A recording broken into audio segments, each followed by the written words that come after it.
This is the Bleav in Pro Wrestling podcast. Here's Rick Ucchino and SP3 on the Bleav Podcast Network.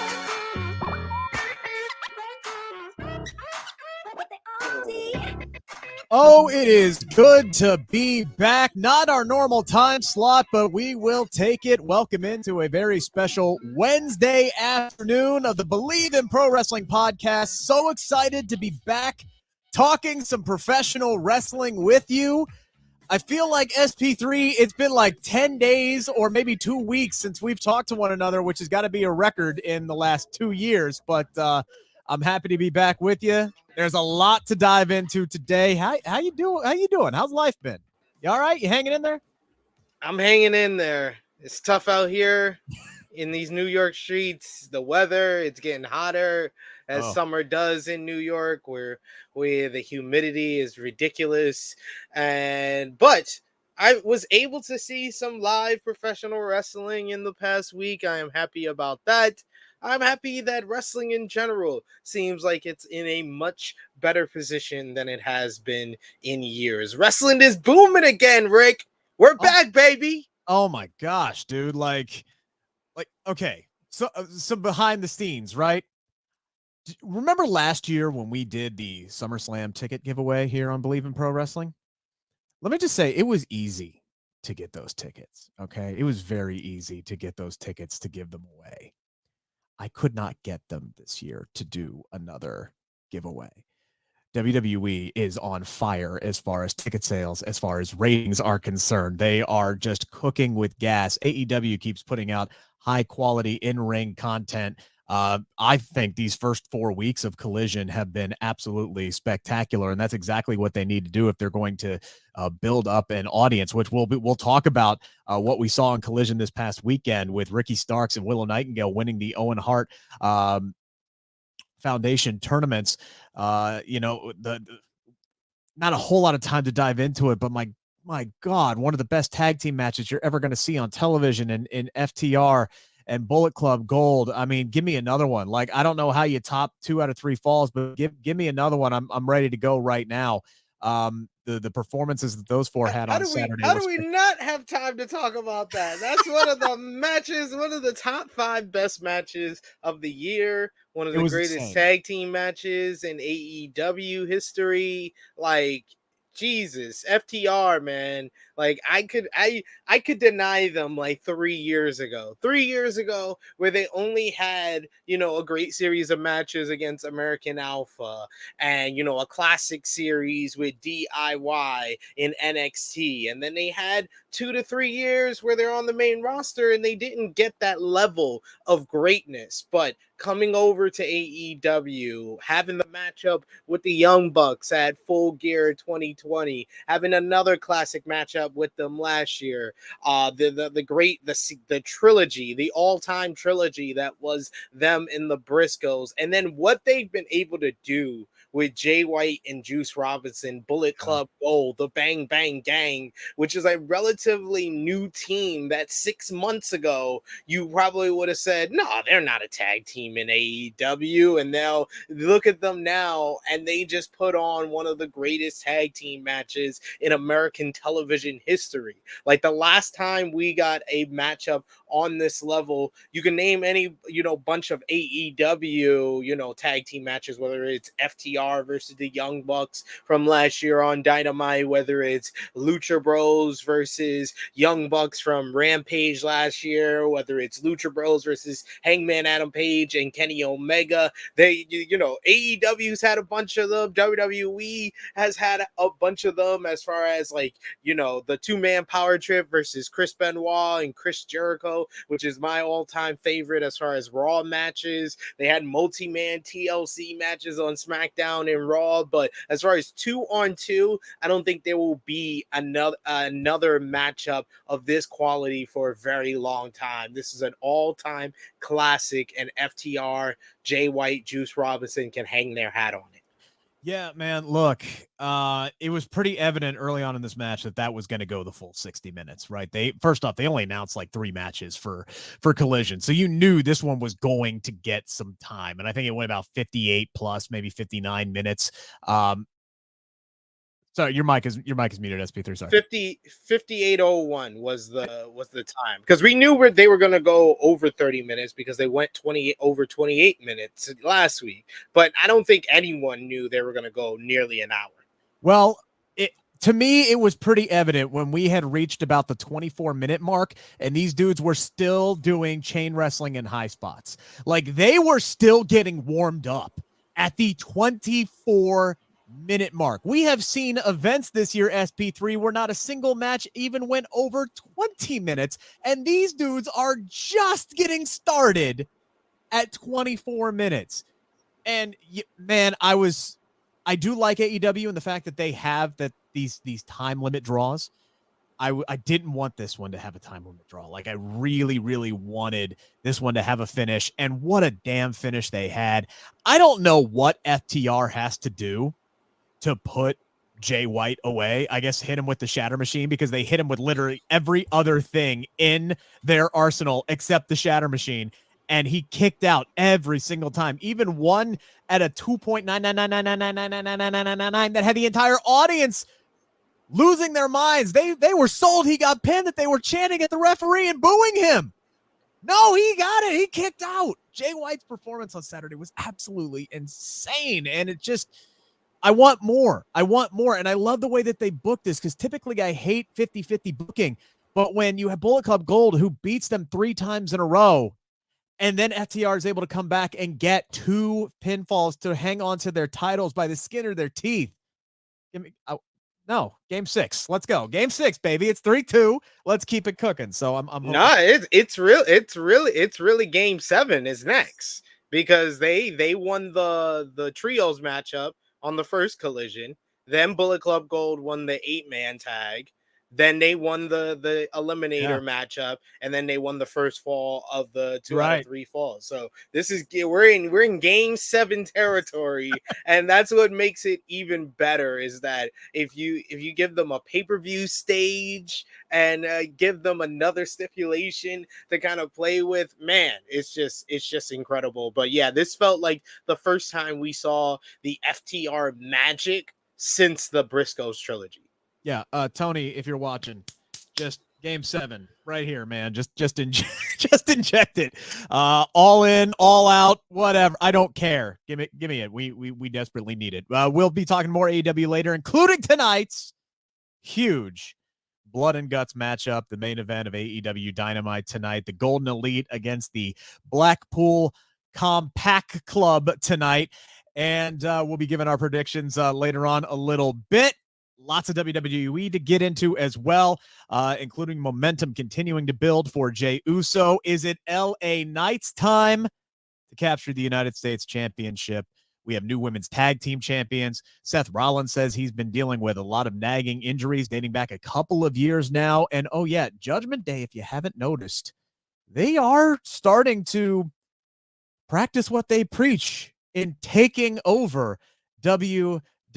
I know there were a lot of shocked people who woke up this morning and saw a particular result from last night, and we will talk about it next. But first things first, got to thank our friends over at BetOnline. We would not be here without them. They are your number one source for all of your betting needs. Get the latest odds, lines, and matchup reports for baseball, boxing, golf, and more. They also have all your pro wrestling odds, by the way. BetOnline continues to be the fastest and easiest way to place your wagers, including live betting and your favorite casino and card games, available right from your phone, fast and easy with your fingertips. Head on over to the website as well, or like I said, use your mobile device. Sign up today. Get in on the action.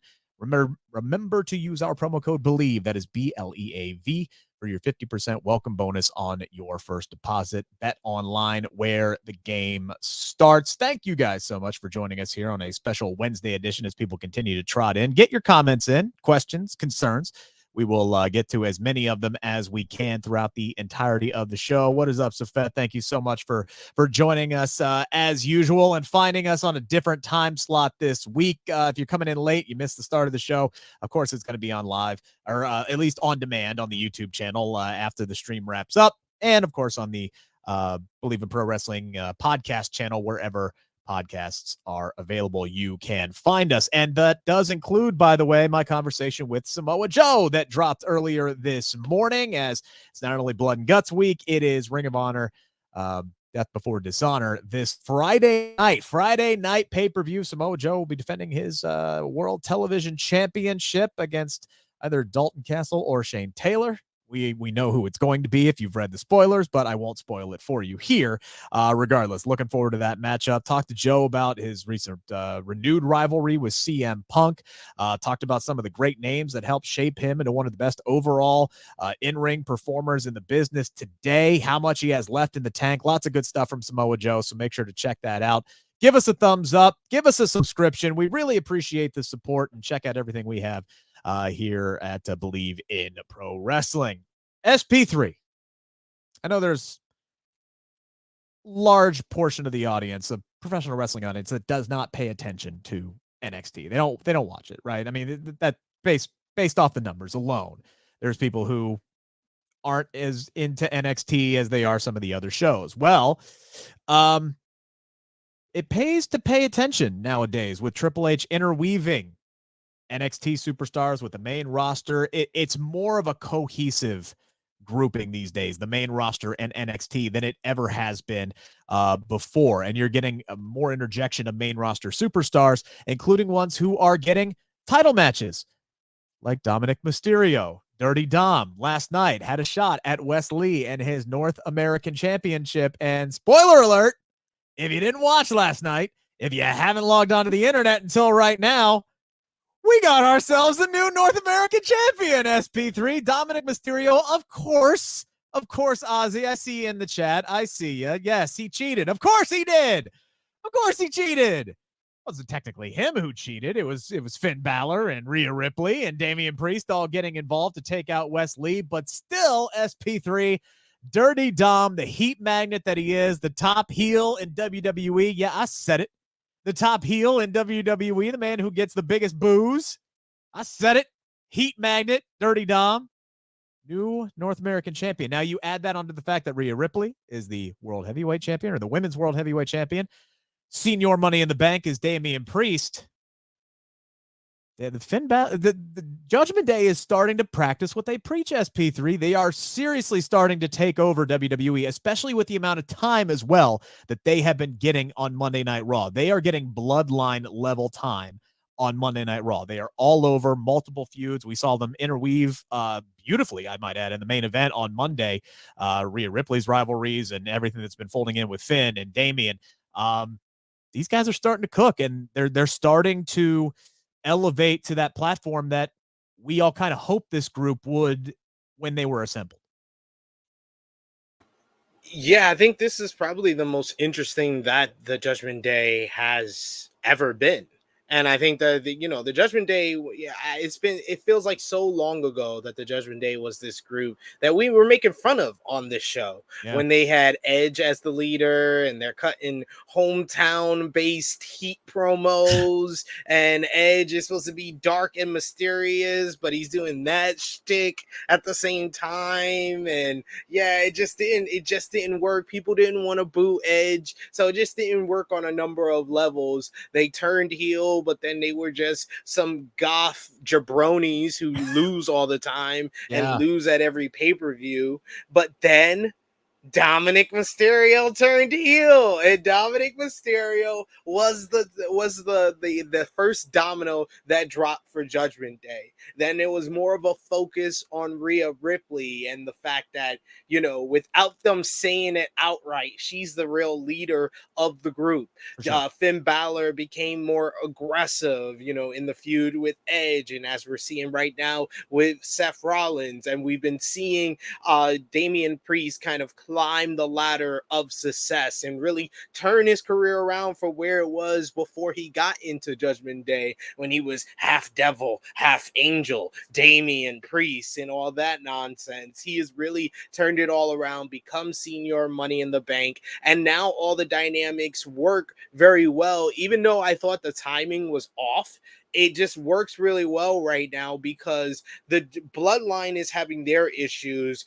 because of who the leader is and how the leader has treated everybody around them. Meanwhile, the Judgment Day are having their little pockets of dissension because there is no kind of establishment of who's the leader.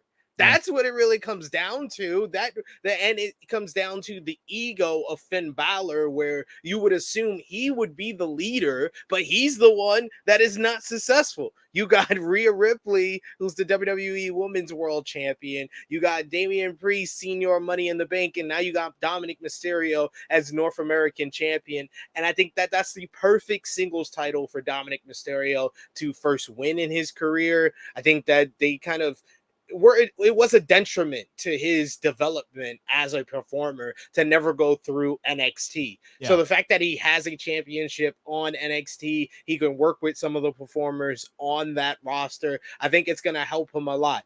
That matchup with Wesley was not very good, and he nearly dropped Wesley on his damn head at one point, and I know that clip has been going around on social media. So all that withstanding, I will say that I think that Dominik Mysterio ending the reign, it gives him even more heat because Wesley was this babyface fighting champion who was breaking records after records after records. He was doing open challenges, and then this sneaky, dirty Dom comes in and sneaks the title away, thanks in large part to his mommy, Rhea Ripley, hitting Wesley with the championship. It makes a world of sense, and it brings even closer NXT to the main roster. So it accomplishes a bunch of things as far as the Judgment Day, main roster in NXT mixing up and elevating Dom Mysterio.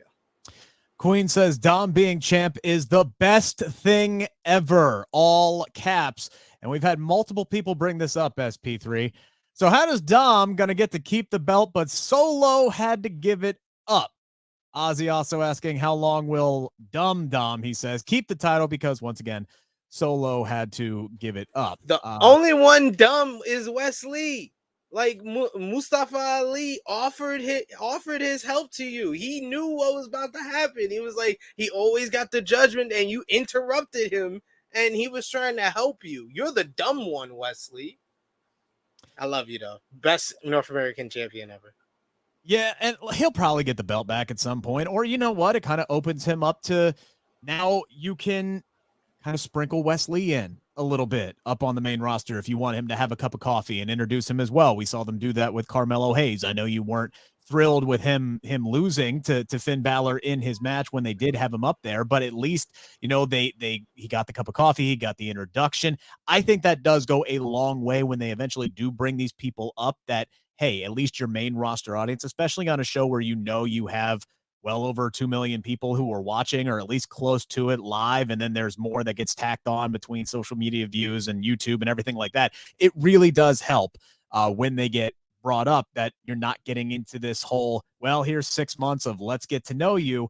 Oh, hey, I'm a little familiar with this guy. Let's see what's going on. So I think it's going to help with Braun Breaker when he eventually does come up after his run and his cup of coffee. So I like the interjection. I love the fact that they put the North American Championship on Dom, and the way that they did it as well, because he is a giant heat magnet, and this is only going to continue to further that.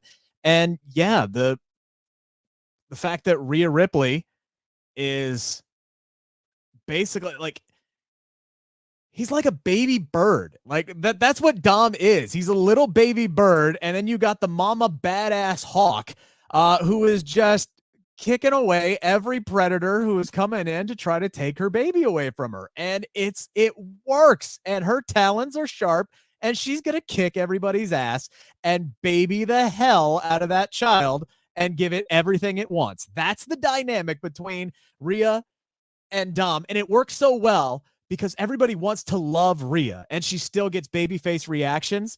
But then it's like, no, fuck your kid though. Like, get rid of that, mommy. You don't need him. You know, like, it works so well. And I love the fact that they put the title onto him. But going back to what you said, one of these things in Judgment Day is not like the other, which makes me question, how far is this rise of Judgment Day going? Because like I said, they are getting bloodline level time. They are getting bloodline level pushes. Everybody has gold, or at least the promise of gold.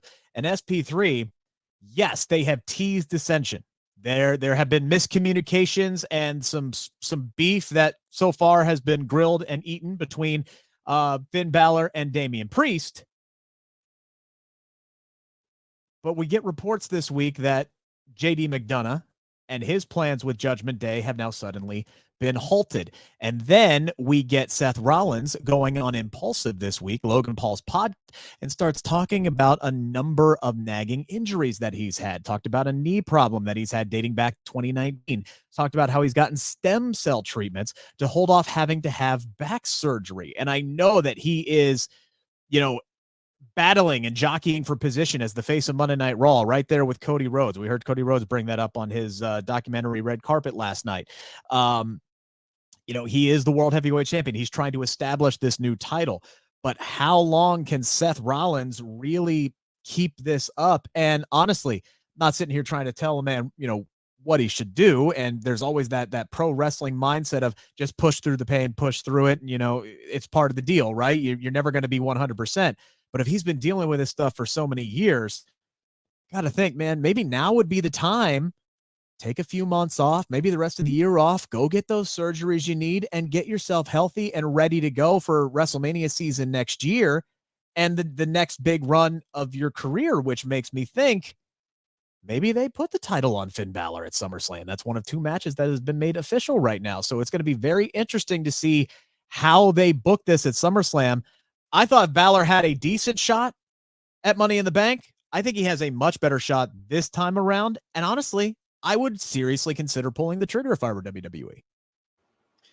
And plus, they can work it out in a couple of different ways where it advances this whole Judgment Day story. They can do where Damian does what he wanted to accomplish at Money in the Bank, where he fakes like he's going to cash in and it causes a distraction for Seth, and Finn wins. You can have him, them all celebrating with their prizes, and then he cashes in on Finn and they jump him out the group. You can have them all celebrate together. You can have him once again be the reason why Finn can't beat Seth. So there's a couple of different directions that they can go, but I agree with you, but I don't think it's by much. I think at Money in the Bank it was 10%. At SummerSlam it's about 15, 20 tops. It's about 15, 20 tops. I'll see what they do with the, the next couple of weeks ahead of SummerSlam, and if they can make me believe even more that Finn can beat Seth. But just Seth saying, he's gotten stem cell treatments and to hold off on back surgery. Man, you could have had back surgery after WrestleMania. It would have been fine. You would have been fine before they even introduced the World Heavyweight Championship. Unless they told him about the World Heavyweight Championship, and that's the reason why he's holding off on back surgery. So I understand there's a couple of different things, but I agree with you that him getting this title off of him and getting back surgery and then coming back for WrestleMania would put him in the same position as Cody. Are they going to have him come back at WrestleMania? Come back at Royal Rumble and not win the Royal Rumble and go on to face Roman Reigns? He has unfinished business. He wants to finish the story with Roman Reigns. Sure. It's very, very interesting. Very interesting. Look, just putting myself in Seth's shoes, right? Like, he's arguably the most over he's ever been in his entire career at this point. He's the world heavyweight champion. It has been how long? What was it? 4 years since he had a world championship of some kind around his waist. He finally has his hands on it. He's the most over he's ever been.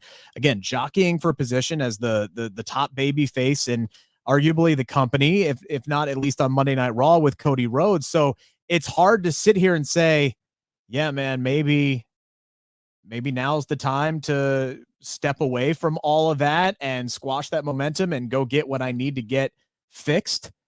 But at the same time, the reward, like you said, could be worth it. He might earn himself that WrestleMania main event that he's always wanted. And if depending on where he is and how, the thing that's amazing to me though, you wouldn't know it. By his performances in the ring, you wouldn't know that he's been dealing with foot problems. You wouldn't know that he has, what did he say, stress fractures in his back that he needs to get taken care of, and he'll get occasional stem cell treatments that'll give him like 3 or 4 months where he's like, okay, I feel good now. And then, probably goes out and has a ladder match or something, elimination chamber. He's like, maybe it's time for another shot. But might be the smart play to step away from that. But look, can't tell a man what to do. It would be so damn hard. But I do look at this rivalry between Finn and Seth, and I'm just like, Finn kind of needs to win this. Like, he needs this victory. His career needs this victory. And you don't have to rush into the Damian Priest thing, which is maybe why the JD McDonough storyline's been put on hold. Maybe Triple H is seeing how well the Judgment Day is performing and going, well, let's pump the brakes on the split here. Maybe we can have Finn be the world heavyweight champion in Judgment Day and slow play the issues between Damian and Finn, because I think it's interesting how Damian would play it as Mr. Money in the Bank if his boy is the world heavyweight champion as opposed to Seth Rollins. Yeah, it'd be very interesting and something that you can play out, and like they've been doing as of late, especially under Triple H. They've been playing it out in the long term, doing the long term storytelling, and that would be another long term story that they can tell and have that kind of featured element on Monday Night Raw that's been missing since they did the draft and they put Bloodline storyline specifically on SmackDown. Like, they've been having to do replays of SmackDown stuff on Raw, but we never see replays of Raw stuff on SmackDown. Most you could get is an advertisement for what's going to happen next week on Raw. You don't have full-on segments like you do for the Bloodline segments, because they know even the replay of that is probably going to draw well. Like, I think that and Judgment Day hasn't been drawing like the Bloodline as far as TV viewership, but as far as social, they are very much a draw for WWE as far as like the social media numbers. Like, I think last night for NXT, everything for NXT was about around like the 50,000 view range on their YouTube. Dom winning the title, like 193,000.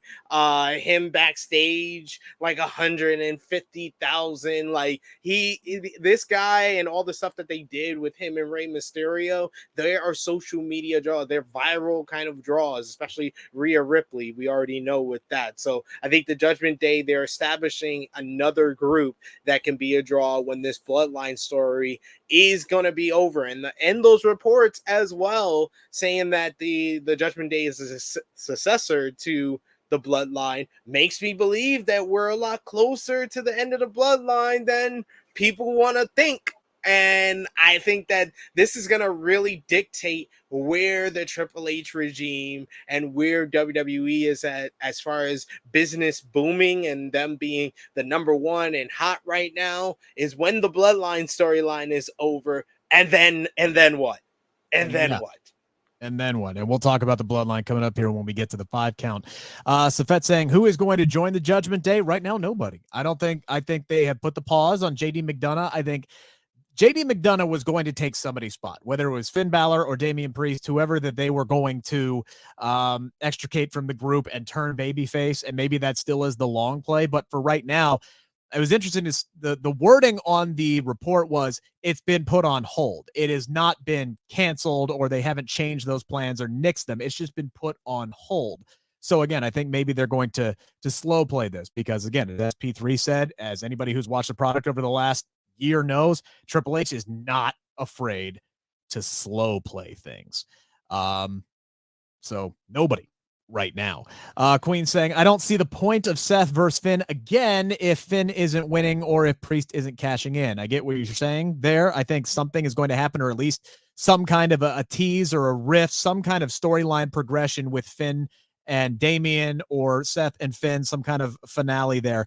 But I mean, the point is Finn definitely did have a gripe for the way that match ended at Money in the Bank. Seth won the match because Finn got distracted. It's his own fault, but Damian, he stood up like he was going to cash in. Come on now.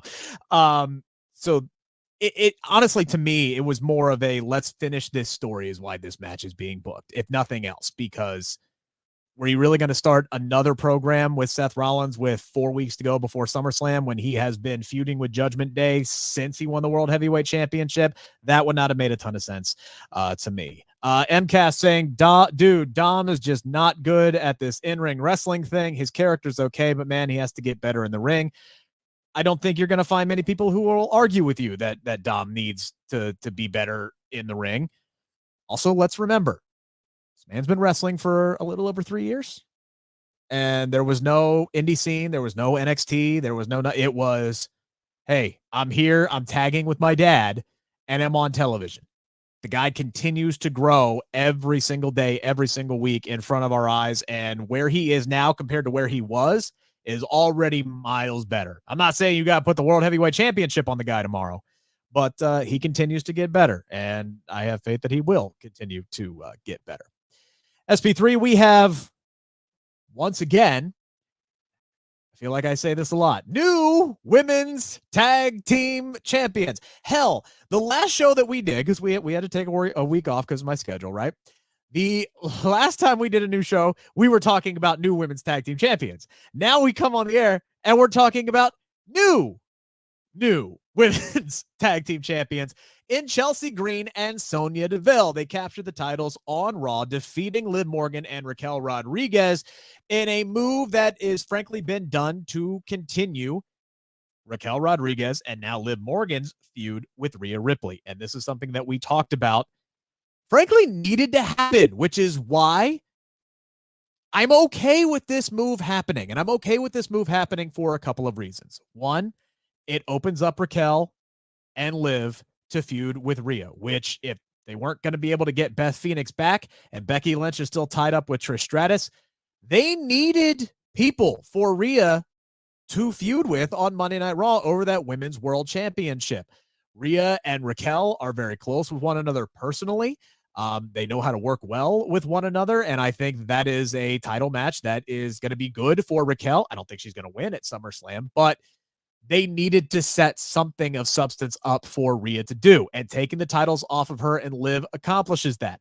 What it also does is now it puts the belts on Chelsea and Sonya, who have worked their asses off to create something out of nothing with this team that, honestly, if Carmella did not get pregnant, wouldn't exist right now. It was going to be Carmella and Chelsea together. So these two have worked really well to get this team over, and WWE, to their credit, in recent weeks has started presenting them as a more serious tag team. Remember, they ran that gauntlet a few weeks ago. They didn't do the heel tactics like Pretty Deadly, where it was an entire gauntlet and then they beat one team. They beat everybody to earn this title shot. And then, yeah, Liv was hobbled and Raquel was hobbled and they won the match. And okay, they can thank Rhea Ripley for it, but they can run this division.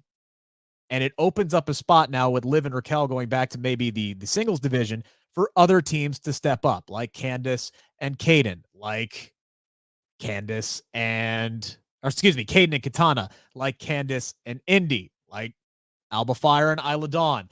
There's still a lot of tag teams in this division that hopefully will now get to move up, and Rhea gets some opponents. I do hate the fact that we have not had a women's tag team that has held the belts for longer than 48 days since they've come back. And that's a problem, but hopefully there's some stability now in the division. I do think this is a move that needed to be made, though. Ladies and gentlemen, this is Rick Ucchino being manipulated by WWE. This is not going to be any stability. We've heard the last 3 different women's tag team champions. WWE is very optimistic this is going to bring stability to the division, but it never happens. Stop lying to us. Stop fooling people. Stop manipulating people. WWE, we know you don't care about these damn titles. It's all fine and dandy that Raquel Rodriguez and Liv Morgan are needed to feud with Rhea Ripley. As someone that has been begging for Rhea Ripley to have a damn feud since WrestleMania, I would be screaming at the mountaintop that this should have happened. You know what shouldn't have happened? Guess what? What shouldn't have happened? Liv and Raquel shouldn't have won back the titles at Money in the Bank. You could have had a 3-way if you wanted to get the titles on Chelsea Green and Sonya Deville. There's always a solution to not hopscotching and not hot potatoing these damn titles. And now, the Women's Tag Team Championships. The Women's Tag Team Championships, ladies and gentlemen, that we came into the year with, who was it? Damage Control as the champions. Who lost it to Becky Lynch and Lita, who lost it to Liv Morgan and Raquel Rodriguez, Yes. who vacated it, and then Ronda Rousey and Shayna Baszler won it. Then Liv and Raquel won it back, and now Chelsea and Sonya are our new champions. So the women's tag team titles have had as many champions as the TNT Championship. Anytime you have 5 or more title changes and we're only halfway through the year, that's a problem. Maybe Sasha and Naomi, Mercedes and Trinity were right.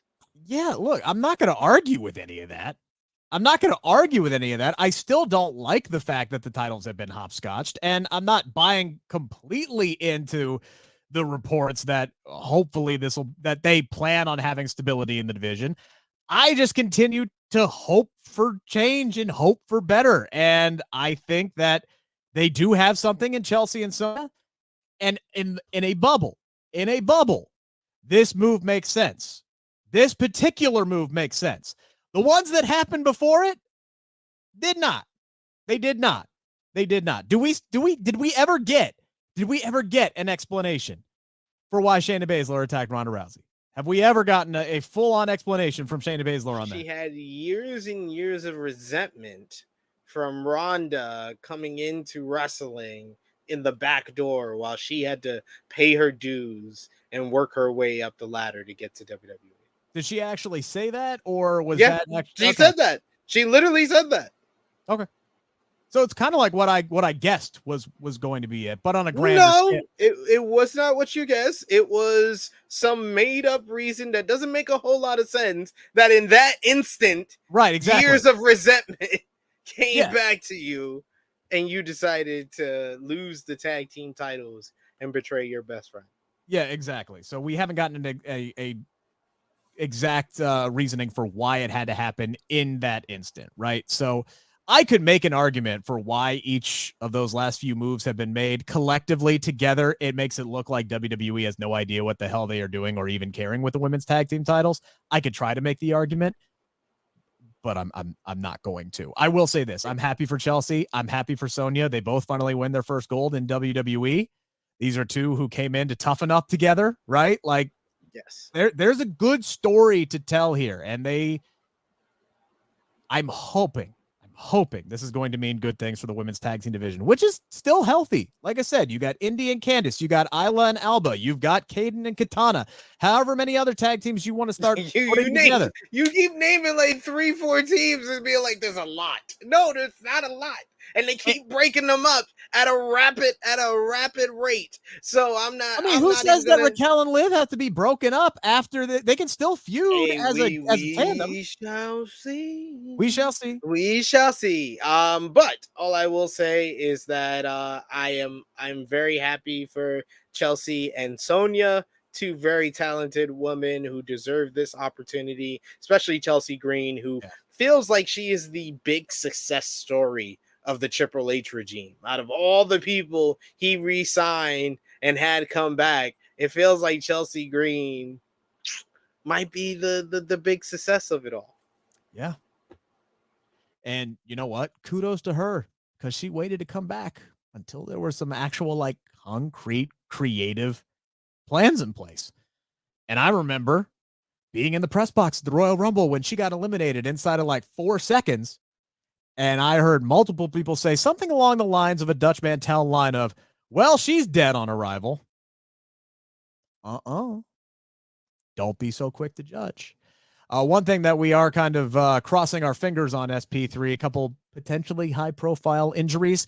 If you didn't see, Bayley over the weekend suffering a knee injury at a house show. Match had to be halted. Dreaded X was thrown up. She was seen walking to the back without crutches. Last report that we got on Bayley was that they're kind of waiting for any kind of swelling to go down. But since she was walking around without assistance, that hopefully is a good sign. She just came back at SummerSlam last year from a knee injury that kept her out for a long time. Would hate to see her go down. And then Liv Morgan after Monday was seen in a sling again. She just came back from a shoulder injury, so hopefully she didn't retweak that, because there were reports she could have been out all summer, and she came back very, very quickly. So fingers crossed and best of luck to both of them that they dodge some major bullets here. SP3, yeah, go ahead. No, I was gonna say, as far as Bailey and her injury, you never like to see stuff like that. And whenever it happens at a house show, it just makes it feel more real because we didn't have the cameras rolling when it happened. We don't know what led up to it always. And sometimes the camera footage from the crowd is usually after the person is already down. So I'm hopeful that, you know, it isn't that serious. And especially because it looked like it was on the same leg that she got surgery on. Yeah. And you never like to see that. So I'm hopeful for Bailey. Hopefully she'll be all right or have a very quick recovery. And as far as Liv Morgan, I mean, this is kind of what's going to be at play because she came back so fast after injury. And it's kind of similar to kind of Will Ospreay, who came back from a shoulder injury in the spring. And his first couple of matches, he was like popping his shoulder back in, and he had his shoulder like in a sling and stuff right afterwards. So I didn't take that one as kind of serious as I did the Bailey one, but hopefully Liv is going to be all right as well. Yeah, it's kind of been eerily quiet on Liv Morgan as far as an injury is concerned. Like, really all we've gotten is the fact that she took a photo with a fan and she had her arm in a sling. Could have been sore. Who the hell knows? Antoine Phillips says, damn, should have just kept the NXT titles on Fire and Dawn. Duke says it feels like Chelsea and Señor are going to drop the titles to Casey and Caden soon, or Katana and Caden soon. Wouldn't be surprised. And Safed says women's tag team titles are cursed. There's some validity to that. There's some validity. 1,000,000%. Yes. Either the tag team either gets broken up or the people leave the company outright, it seems. Or they get hurt. Or, you know, it's pregnant. Yeah. Pregnant. Stability has not been a word that you can use with the women's tag team division since the crowds came back, honestly. Like, the healthiest that division's ever been was the pandemic. Ever. They had the perfect first champions, and they made them drop the title a month later. Yeah. A month later. Then they had some good second champions, and they made them drop the titles a month and a half later. No, they had them for the summer. They just never defended them. The Iconics, like, didn't defend them for the entire summer. They couldn't even get on damn television. Then the crowds went away, and suddenly they built it around. Pretty sure they won the titles at WrestleMania, and they lost it in June. I mean, that wouldn't be a month later. I thought they lost them a month and a half later. It could be a month and a half later. I just remember them not being on television and hardly ever defending them. I know that much. I remember that. But regardless, yes, look, those things are cursed. All right. They're cursed. They haven't been utilized, if properly is the correct word you want to use here, since, like I said, the pandemic days when it was Sasha and Bailey and the Kabuki Warriors and Nikki and Alexa, and those were the teams that were holding that division down, and they were the division. And then all of a sudden you got Charlotte and Asuka winning the gold. It's like, what are we doing? What are we doing? SP3, this is one of those stories you don't see too often because people talk a big game, right? But very rarely do you see people back up that talk. When the whole Vince McMahon stuff was floating around, it was a rumor. We would hear, you know, these stories come out about how certain superstars who would say, if Vince comes back and is in charge of creative, I'm walking. Right? We heard those. And your initial reaction to that was the same as mine, which is like, okay, we'll see when it happens. Yeah, okay. We'll see. You say that now, but are you willing to walk away from where your spot is, you know, the paycheck, the stability, all that stuff that comes with being a WWE superstar? One guy did. You remember back in December when all of this reports were coming down that Eric Young had returned to WWE, and then we never saw him? Then he shows up at Impact this weekend. Interesting. Well, about a few hours later, before he showed up at the Impact pay-per-view this past weekend, Fightful Select reported that Eric Young requested his release and was granted it from WWE. Why? Citing creative and moral differences with Vince McMahon now returning to the company. On top of that, SP3, he was supposed to be heavily utilized and heavily pushed as a new member of the Wyatt family, which may now explain why those creative plans kept getting kicked down the road. See, everybody, I'm telling you, when you complain, when you ask questions, when you sit here and say, what the hell is going on? There's always a reason for why things are happening the way that they are, whether it's an injury, whether it's COVID, whether it's a pregnancy, whether it's something like, oh crap, one of the key cogs in the storyline that we were going to introduce just asked for his release and is not coming back. What are we going to do? Honestly, for them, as far as the Wyatt family plans were concerned, it might have been a silver lining that Bray Wyatt got ill and wasn't able to continue carrying things on. It was supposed to be him, Bo Dallas, who was being portrayed as Uncle Howdy. Alexa Bliss was supposed to be coming back. That's not happening now for obvious reasons. And Eric Young were supposed to be involved. So interesting creative direction that they were heading there. I could see that. Does make me scratch my head and go, well, what the hell were you going to be doing with Nikki Cross then? So that doesn't answer anything there, because we were all assuming that Sanity was coming back. Never came to fruition. Regardless, the fact that Eric Young talked the talk and then walked the walk with Vince McMahon coming back is something that very few people would do. And I respect him for it, because if I were in his position, SP3, I don't know if I would be on the moral high ground enough to say, F this bag, I'm out. I don't think I would. And I don't think a lot of other people would either. So I give a lot of credit for Eric Young for walking away from that and going back to Impact. Eric Young is a former Impact World Champion, former X Division Champion, former Television Champion, Tag Team Champion. This man has done it all. He's even won the Knockouts Tag Team titles. This man has won the NXT Tag Team Championships. He is one of the he should be in the conversation, in the debate, in the discussion for the Mount Rushmore of Impact Wrestling. And what he did in NXT with Sanity, it was one of kind of the inaugural kind of pioneer groups of that era of NXT that everybody, remembers so fondly. Sanity was kind of those cogs in there where you had a tag team in there where you could pair up any of the guys. You also had Nikki Cross, who could tear it up in the women's division. They were just so perfect and so different from everybody else during that time in NXT that they worked so well. And Eric Young did well in that role. But this might be the greatest thing that Eric Young has ever done in the wrestling business. This man asked for his release. This man put his money where his mouth was and said, you know what? Deuces. Nah, it ain't what I was, this isn't what I was looking for. I had them kill me at my last job so I can come over here, and y'all got me, bud. You got me working with an SA over here. I can't do that. I'm not gonna do that. I'm gonna walk away.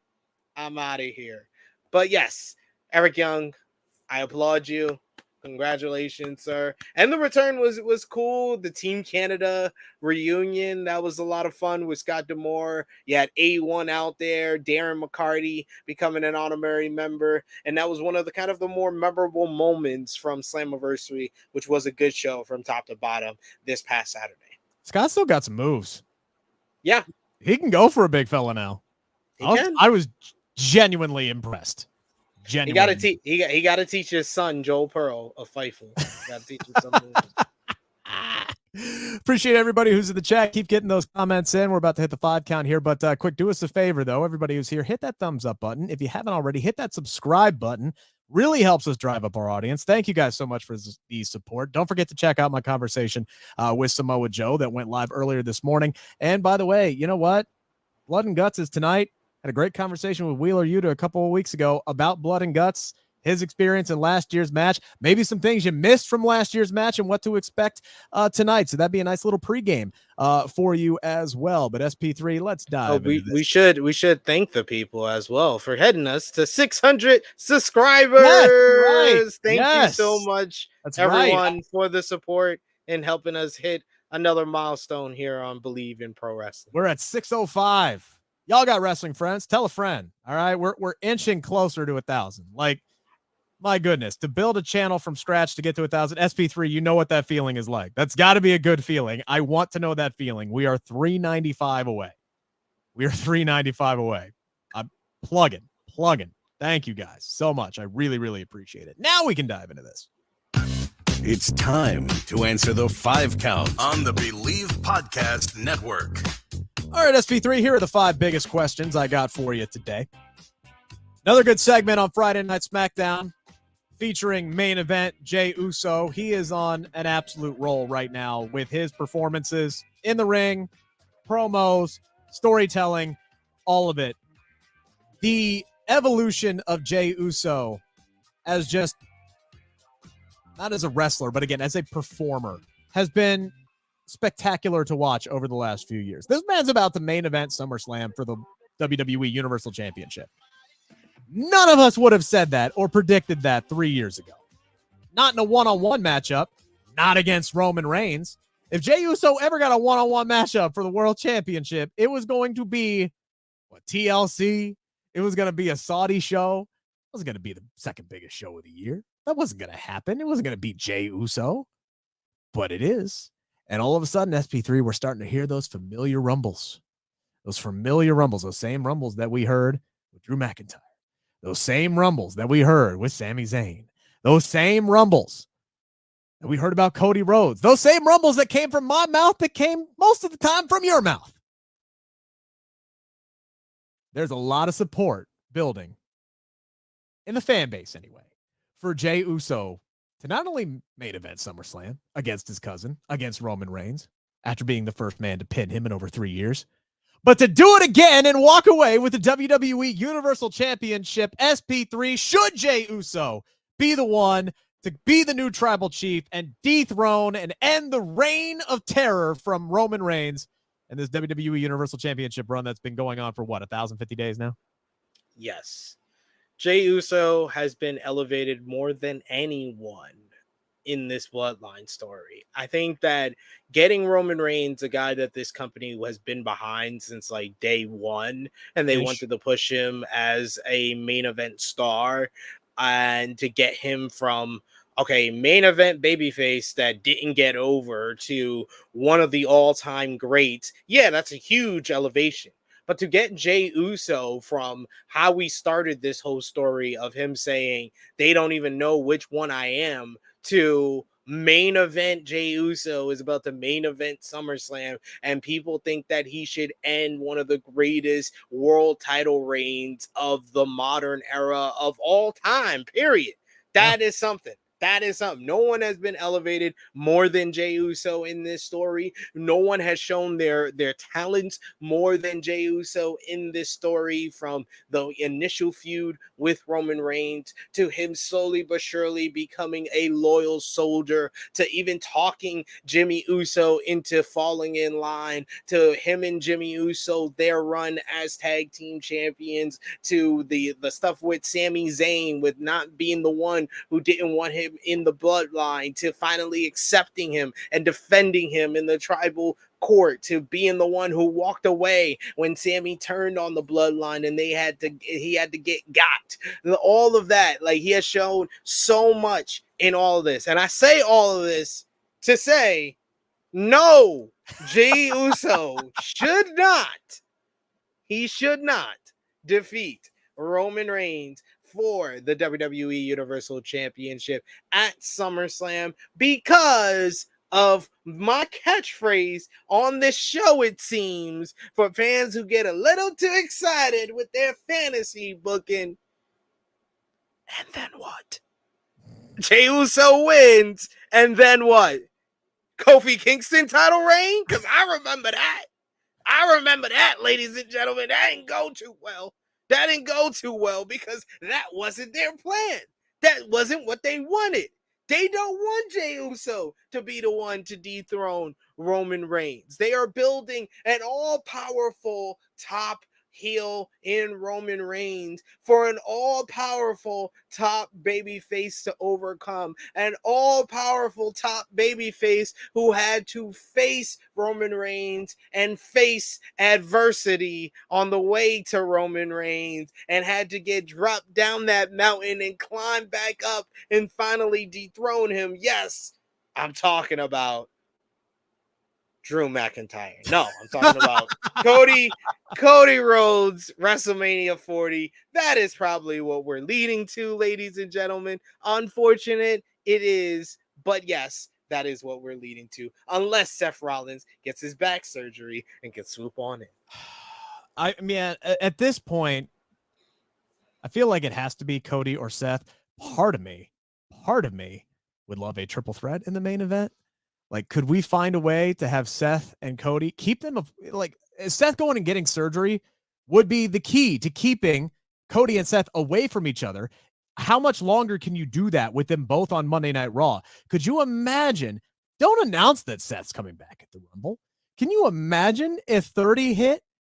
Cody's still in the ring. Let's say he entered at number 1 this year or whatever it was. And Seth music hit at 30 and the crowd loses their damn mind wherever the Royal Rumble's at. Hopefully somewhere in the Midwest so I can drive there this year. But regardless, it's all about me. You know how it is. Regardless. Selfish son of a bitch. If it's within 8 hours, I'm driving, baby. So there's options. Okay, there's options. But what if they get down to being the last 2? And what if we get a tie? And now all of a sudden it sets up Roman Reigns, Seth Rollins, and Cody Rhodes in the main event of WrestleMania. All of that to say whether they get there or not, whether it's Seth Rollins or Cody Rhodes or both. I'm here to tell you I agree with you. Because I trust at this point, when it comes to the bloodline, when it comes to Roman Reigns, I have to believe they already have their end game figured out. I have to believe. And they passed up giving Drew McIntyre a huge, monumental win in his home country, in the UK, at Clash at the Castle. They passed up an all-time Mick Foley level moment in Montreal by having Sami Zayn shock the world and win the WWE Universal Championship. They passed that up. They passed up Cody Rhodes, main event, doing it for Dusty. They passed up that moment because they're building to something. Whatever it is, they're not going to let anything derail their plans. And I don't believe that Jey Uso was their plan from the start. Cannot believe that Jey Uso was their plan from the start. And if it was, holy shit, good on them because it worked.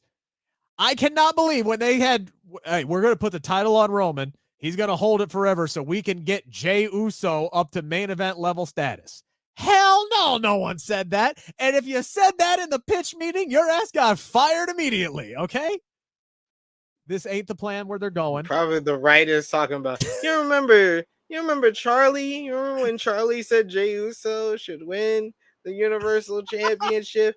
I miss Charlie. Whatever, man. Like, that was not their plan. They have a plan. They have an end game. I don't know what it is, whether it's Cody, Seth, or somebody we ain't thinking of right now. Hell, it could be LA Knight. I don't know. Yeah. They're going to stick to their plan, and I trust them at this point. I don't think Jey Uso is it, so no, don't derail the plan. Stay the course. As long as you physically can, stay the course, keep the title on Roman, build toward WrestleMania 40. Speaking of LA Knight SP3, we know it's his game, but is it his time to win the United States Championship? Now, SP3, if you remember what happened on Friday leading up to SmackDown, there was a tweet that was sent out about the United States Invitational, basically, I think is what they called it. And they said, hey, here's the match that's happening tonight. And they showed the Fatal 4-Way that we got on Friday. Now, if you had clicked on the link and read the description, it told you, hey, here's a match tonight. We're going to have a match next week. And then those two are going to meet on the July 28th edition to figure out who is going to face Austin Theory, hopefully at SummerSlam, but we don't know at this time, regardless, right? They told you there was another match coming, but people don't click on the links, right? They just read the headlines, and immediately you see a flood of, How the hell is LA Knight not in this match? Where is LA Knight? What the heck is going on? How are you guys not going to capitalize on LA Knight? Calm down, folks. You knew he was going to get put in a match. They would be dumb if they did. Coming off that reaction at Money in the Bank, coming off the fact that he Dummy, yeah. Yeah, coming off the fact that he is now a top 5 merchandise seller in the company. You want pushed? Sell some damn merch. They gave him merch and it flew off the damn shelves. They put up a generic video of him beating down Hit Row, which was basically the equivalent of a house show segment before the Madison Square Garden show after Money in the Bank. That did over 1.3 million views in a week's time. You had to know something of substance was coming with LA Knight. I cannot imagine a scenario, SP3, where he does not win on Friday, where he does not win on the 28th, and where he does not defeat Austin Theory to become the United States champion. At this point, it's great to have plans, SP3. You got to pull the damn trigger at some point. I know Triple H is all about patience. Throw patience out the damn door right now. Give LA Knight that United States championship. Hell yes, it's his time. And he has to realize when something's not working. And Austin Theory, United States champion, is not working. So it is a twofold of you have a United States champion that is not working. You have an overperformer who's getting louder and louder reactions that you finally seem to be going to as a babyface right now. You got a United States champion, like once again, that I said is not working, but is also a heel. It just makes all the sense in the world. I would love it to just be like a couple of seconds at SummerSlam. Like you just kick off the show, do the entrance. You can have Theory and Knight cut promos beforehand and then ring the bell. BFT 1, 2, 3, LA Knight, your new United States champion. But unfortunately, I do think that we're going to get that on the SmackDown before SummerSlam, because that is how they've been doing these SmackDowns before the Saturday pay-per-views. But hey, it's still going to be a great moment in front of that Detroit crowd. So I am here for LA Knight winning the United States Championship Invitational. And yeah, it is his time to win the United States Championship. Yeah, I'd love for this to actually be on the SummerSlam card, and I get it, though. Triple H traditionally likes to keep the shows a little bit shorter, and God bless him for it, right? But it's the biggest party of the summer. It's a Saturday night. We're probably getting 9 matches. You could stretch it to 10. Let's be honest. You could stretch it to 10 because you didn't get LA Knight on WrestleMania in LA. He did not win Money in the Bank. He's one of your top 5 baby faces, arguably top 3 baby faces. He's the top 3 merchandise seller in the company as far as active superstars are concerned. And Austin Theory, like, he deserves a spot on the card. Like, you say it's not working, and right now it's not. He's colder than where he was at WrestleMania, but they haven't really been giving him a whole lot to do. They move him to SmackDown. He loses his first match, and then all of his title defenses have been on Friday night against the same people. And he's been used primarily as a tool to get Pretty Deadly over more than anything. I'm not opposed to that, but by natural progression, he's going to take a back seat in that situation. So he hasn't even had a premium live event match since he beat John Cena at WrestleMania. I think this is a feud that could help heat him up, him and LA Knight, and you could continue it past SummerSlam if you really want to, but this match should be on the SummerSlam card. Just go ahead. I'll be honest. I think this would be a choice of putting a match up on the SmackDown before SummerSlam that I would be like, yeah, that makes about sense, because the United States Championship is not over because you have it on someone who is not over. And you said, oh no, I don't agree or no to what I was saying, and everything you said kind of doubled down on everything I was saying that they have not tried. I agreed with you. He's cold. He's colder than he was before WrestleMania, and it's like a self-fulfilling prophecy from John Cena. And they haven't tried. They put him against Sheamus, and he's had pretty decent matches against Sheamus, but nothing match of the year worthy or something that Sheamus could be bragging about as a banger or anything like that. So yeah, it's just like, it is who he is. I don't think an LA Knight feud is gonna reignite him or revitalize him. I think it is a way for the more over act to get this title. Yeah, no, and I wasn't disagreeing with you. I agreed with you. I just said there's a very good reason for it. And it's the way that he's been booked over the last few months. Lots of AEW news that we need to dive into real quick here, SP3, including the fact that first reported by Sean Rossap over at Fightful Select and then confirmed by Tony Khan during his Ring of Honor media call this week. AEW has a new list of banned maneuvers for in-ring talent. Big deal or ain't no thing, SP3? I think this is I don't know if it's a big deal or ain't no thing. I think it's an expected thing. I think that as the company is growing and as we're a few weeks or months away from them announcing this TV deal, which is going to have more involvement of Warner Brothers Discovery, we were going to see these band maneuvers. We were going to see them stopping with, throwing drinks at crowd members or getting into the crowd when you're bleeding and potential, blood transfer like that. And a lot of the moves that are on this list that are getting a lot of people kind of up in arms about this is just stuff that they have to have better communication with as far as their producers and the agents of their matches to get it clear. They could still do all the stuff that's on there as far as not involving the crowd as far as moves, but they just have to have better communication. And as far as this being one of the tools to improve the communication within AEW, that is what it's all about. And that's what AEW needs. They need better communication backstage, top to bottom. It don't just involve, the elite need to talk to CM Punk. No, we need to start from the bottom and work our way up to that top position to get ourselves in a better position as a company overall so we can get CM Punk and the elite on the same page. Yeah, look, I think this is actually both. I think this is a big deal because I think it's an important step for the safety of the performers, because we have seen instances, look at Dante Martin, where maybe they take it a step too far and he winds up with a severe injury and now he's on the shelf, right? Like, we have seen instances of that before. And I think, again, communication is key.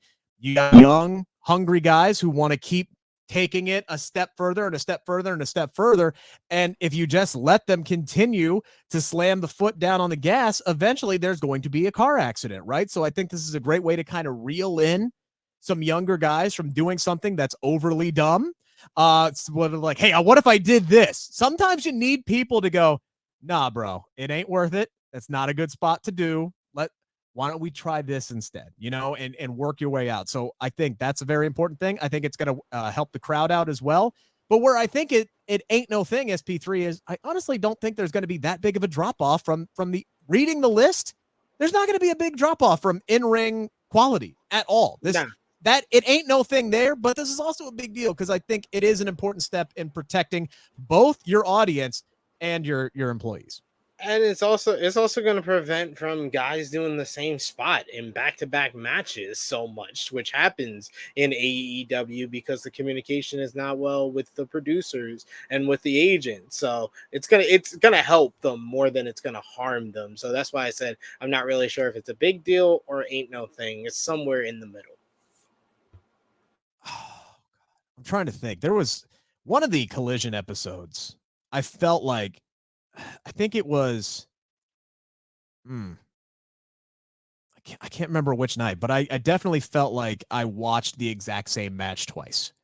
And I just feel like there's something that you could have done to it was the night that Hobbs and Starks wrestled. So that match and one of the other matches on the show, I'm like, you're kind of doing the exact same thing with the same injury and the same heat and this, that, and the other. Like, I watched the same match twice. And I think, again, more communication with the producers and the backstage talent, it's going to help the in-ring product. It's going to help the shows get better is what it's going to do. Speaking of Ricky Starks, he is your men's Owen Hart Cup champion. Willow Nightingale, the women's Owen Hart Cup champion. SP3, did AEW get it right with these two? 1000% yes. Willow Nightingale, I've been so high on her for feels like a few years now, and I'm so happy for all the success where when you really look at the first 6 months of 2023 and then add in these last couple of weeks in July, Willow Nightingale is a candidate for Women's Wrestler of the Year, when you just look at her accomplishments, who Yes. she's beaten. She has a win over Mercedes Moné, over Athena, over Ruby Soho. She's won the NJPW Strong Women's Championship, first ever, the inaugural champion for that new title. She's now won the Owen Hart Foundation Women's Tournament. She now has an opportunity to win the Ring of Honor Women's World Championship this Friday at ROH Death Before Dishonor against Athena. Willow Nightingale has put together quite the year already, and I think that we're going to see so much more, and she's been so undeniable as one of the ultimate baby faces when it comes to all of professional wrestling, regardless of gender. So her winning was a no-brainer. Her winning over Ruby made a lot of sense, and I love that it sets up another story for next year of, will Ruby Soho make it back to the final, and will Ruby Soho finally win the Owen Hart Cup? So I love when a result will result in more story for next year and make the Owen Hart Cup something. Make it something. Like I said, I think that last year, the early part of the tournament was really, really good. And then the late part dropped off. And then this year, the early part of the tournament was kind of like, oh, here it is. And then the late part of the tournament, it got really, really good. So if they can mesh it all together and create stories for next year, like they did with Ruby, they'll be all the better for it. And as far as Ricky Starks, Ricky. I had a feeling when I saw the bracket for this tournament, I said Ricky Starks versus CM Punk was going to be the finals. And I said I felt like one of them was going to turn heel. So to have it be Ricky, I think was a sublime choice because you could still ride this whole CM Punk tweener act where he's going to get cheered in some towns, he's going to get booed in some towns, he's going to get a mixture of both in some towns. You can ride that out, and like you see for Cena, they rode that out for a fucking decade. So you can ride that out for a very, very long time. Ricky Starks maybe needed that jolt. I don't think he needed it because I don't think he was a babyface that long. We were only just going on the anniversary of him turning babyface last year at Fight for the Fallen in like a couple of weeks. So he hadn't even made it a full year as a babyface. And I felt like there was a lot for you to do with him as a babyface, but with the people that you now have in play, the players at play, with Punk as the top babyface on Collision, you got Adam Cole, the Elite, the top babyfaces on Dynamite. There might not be that place for him, and just being the number two babyface to Punk, that's not good. That's not going to be good enough for Ricky Starks and his talents. So making him a potential number one heel, where that number one heel on Collision seems like it's up in the air, where it could be, Samoa Joe some week, could be Jay White some weeks, especially after that classic that he had with FTR. And now it could be Ricky Starks, and all of them are feuded with CM Punk at the same time. So it makes the show overall very interesting. It makes Ricky Starks and what's going to happen next with him very interesting. And what he did in the ring wasn't even the heel turn. It was what he did to Jushin Thunder Liger with snatching the trophy and then not shaking his hand. That was the real heel turn. They brought Jushin Thunder Liger, WWE Hall of Famer, one of the greatest junior heavyweights of all time. They brought him from Japan to Canada just to be disrespected. Ricky, what are you doing? They could have put the janitor in that damn suit if they were going to do that. The level of disrespect on that. There were a couple of things that I personally maybe would have done a little bit different, because I understand what you're talking about with CM Punk and the whole tweener thing, right? Because you talk about CM Punk being the number one baby face and maybe Ricky could be the number one heel. Hell, there are going to be some nights where Punk is the number one heel and Punk is the number one baby face. Like, what was it? Saskatoon, they freaking loved his ass. And then he gets to Calgary and they're booing him out of the freaking building. It is going to be like this every single Collision that they go. I would have left Ricky out. I would have, just to see how to slow play it a little bit. Have Punk grab the rope first. And then have Ricky. So, all right, turnabout's fair play. And then you could have him do the thing with Jushin Thunder Liger if you really wanted to. That to me was a little bit weird, but I wanted more storyline progression at Battle of the Belts. Battle of the Belts had its issues. I wanted some more storyline progression there. Didn't have to interrupt the ceremony with Martha Hart or anything like that. But as Ricky's walking out, you could have had Punk come out on stage and they could have had some kind of promo exchange or some kind of exchange where Punk is dying to know what the hell was that all about, Ricky, and this, that, and the other thing. That's blowing your load on one night. You It's save that. Yes, it is. You save that for the next night. Yeah, that's the hook. That's the hook for next week's Collision. Is to see what Punk's gonna say. See how Punk calls out Ricky. You don't do that on Battle of the Belts. Battle of the Belts. No one was gonna watch that or was gonna watch that. They would have made their decision already. And the fact that it did 524,000 viewers, man. Battle of the Belts did pretty well for themselves and did a lot better than it's done following Rampage that it did following Collision this week. I think that they did just enough, and especially with the story that they told within the matchup, where Punk was trying to make it a friendly battle, but Ricky kept trying to make it more personal and make it more aggressive. He was the aggressor in the matchup and taunting Punk, doing the go to sleep stump, which led to Punk kind of doing the taunts and the Bret Hart taunts and stuff like that. And I think that that would have kind of devalued what Ricky did if Punk did it first. If it needed to be Ricky who did it first, Ricky reversing Punk doing it right by the ropes and Punk choosing not to do it. It means more that Ricky chose to do it, and because he was right by the ropes and Punk could have do it. It means more that Ricky chose to do it. I do like the fact that they put how much they put Ricky over on commentary, saying he's beaten 5 world champions on this show, because Ricky now 6. Yeah, now 6. He has hardly been able to, he has not been able to win the big one. Like, they've never really pulled the trigger. I don't know how big the Owen Hart is, right? Hopefully they turn this into something and they can maybe kind of use this as their pseudo King of the Ring or something like that to help finally elevate Ricky to the next level. And hopefully now they can kind of create this with CM Punk, because we know where CM Punk's ultimate goal is to get back to Max, and it's to get back to the AEW World Championship. He made that perfectly known when he brought the bag his first night there, right? So getting there, and ultimately getting there, because you got MJF and Adam Cole who are doing their thing. We'll see if they win the blind eliminator tournament tonight. But and what they're doing right now is just spectacular. So you got Max tied up in his own thing. You got CM Punk with casting different lines all over the place, like he's in a fishing competition. I love what they have set up with him, and I love that they put over Ricky on commentary, regardless if we disagree on how they could have done it. I'm not even saying you need to put a mic in Punk's hand, by the way. Just having Punk show up afterwards and kind of try to talk to Ricky, and then have Ricky just give him a smile and not address him and walk away. I think that would have added a little bit to that. But if you're going to put Ricky on TV twice, I would have liked to see just a little something. That's all I wanted. I think Ricky put over the new character during the segment when Martha Hart when she had a prepared speech that said, "You won the Owen Hart Cups with pride and dignity," and Ricky looked at the crowd like, that was all you needed. You don't need Punk with that. That's putting over that Ricky knows. He's acknowledging that he knows what he did was wrong, and he's happy about it because he got what he wanted out of it. So that's all you need.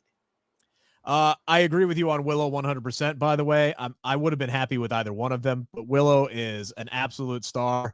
I think my only complaint is the fact that Athena's win streak ended on Rampage. It wasn't going to. Circumstances were what they were with Willow getting hurt, and they had to postpone the match, and they put it on Rampage. So that sucks that happened there, but it has set up things nicely between her and Athena heading into Death Before Dishonor this weekend. I hope that match main events. I think Willow will win that one as well, and maybe opens up Athena to go to Dynamite or Collision or wherever she's needed more, because I think she has a lot to obviously offer, on not the main roster. I don't want to say that, but on the AEW roster for sure. But regardless, yeah, Willow, great.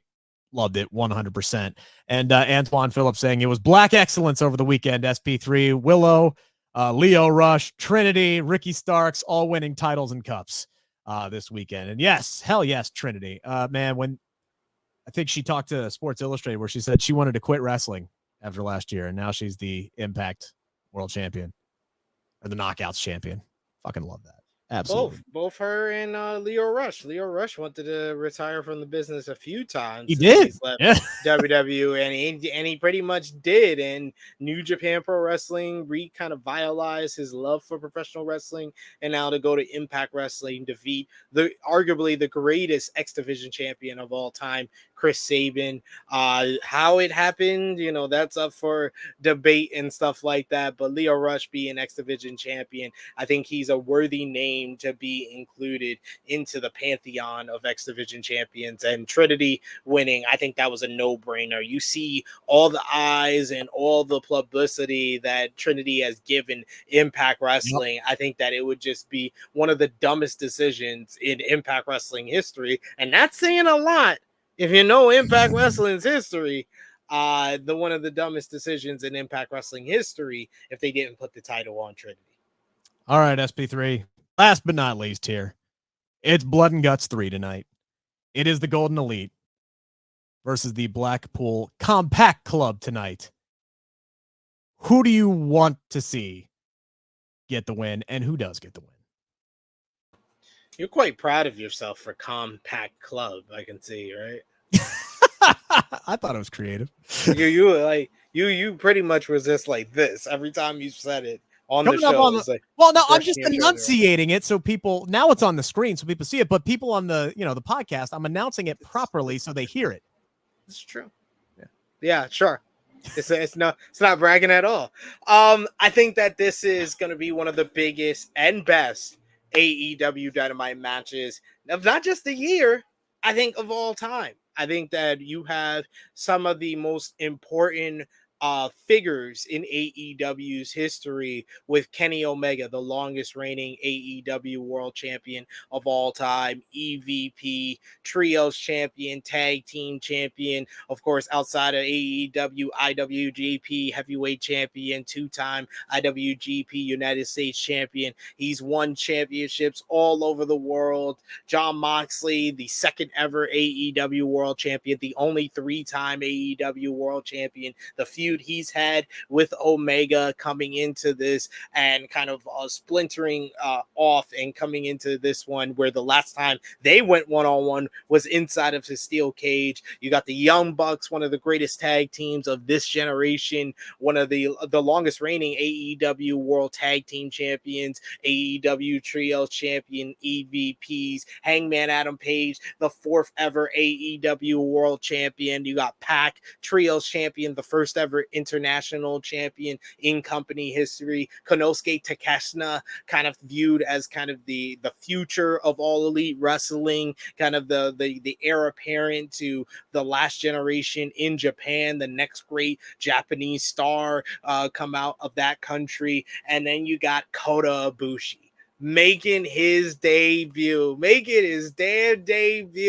in AEW, and how many stories that opens up, where it plays into all the different stories of Kenny Omega and Don Callis's issue, which is a part of this, where Don Callis feels like Kenny Omega betrayed him by wanting to wrestle with his friends, the Young Bucks, wanting to reunite with Hangman Adam Page, and he spits in his face once again by getting the fifth member of their team is his best friend, his golden lover, Kota Ibushi. So it plays into that. You got the, Kenny and Kota Ibushi, them potentially teaming up together coming out of this. The Golden Lovers have an official tag team in AEW. You can get that out of this. And then Kota Ibushi with his interplay. He's had matches with Claudio Castagnoli in the past, so he's got a history with him.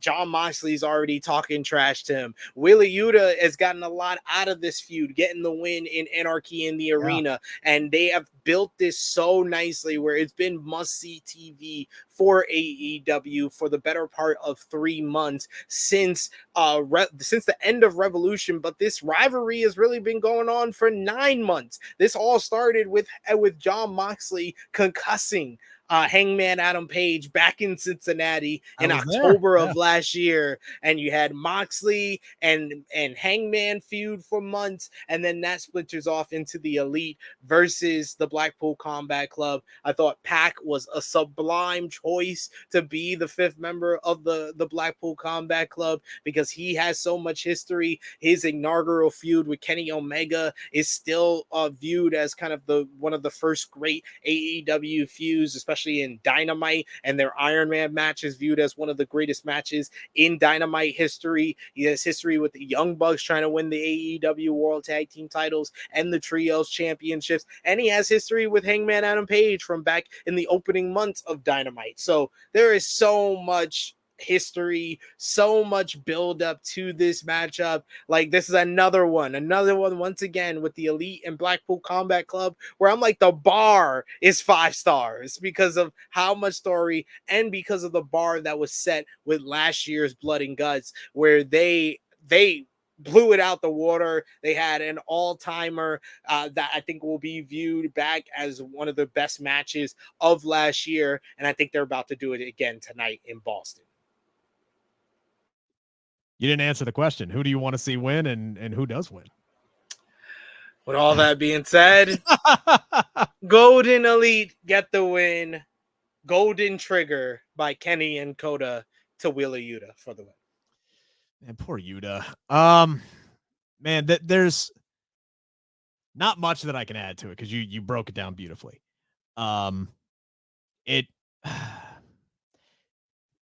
I agree with you on the fact of last year's Blood and Guts match was one of the best of the year. This match to me almost feels like an all-star game compared to, and that's not a knock on who was involved last year, but everybody who's in this match this year, it just feels like an all-star team. And unfortunately, Bryan Danielson is hurt and cannot be part of this matchup. That's the thing that sucks about this. There's a major part of me that wants to see them do kind of what they did at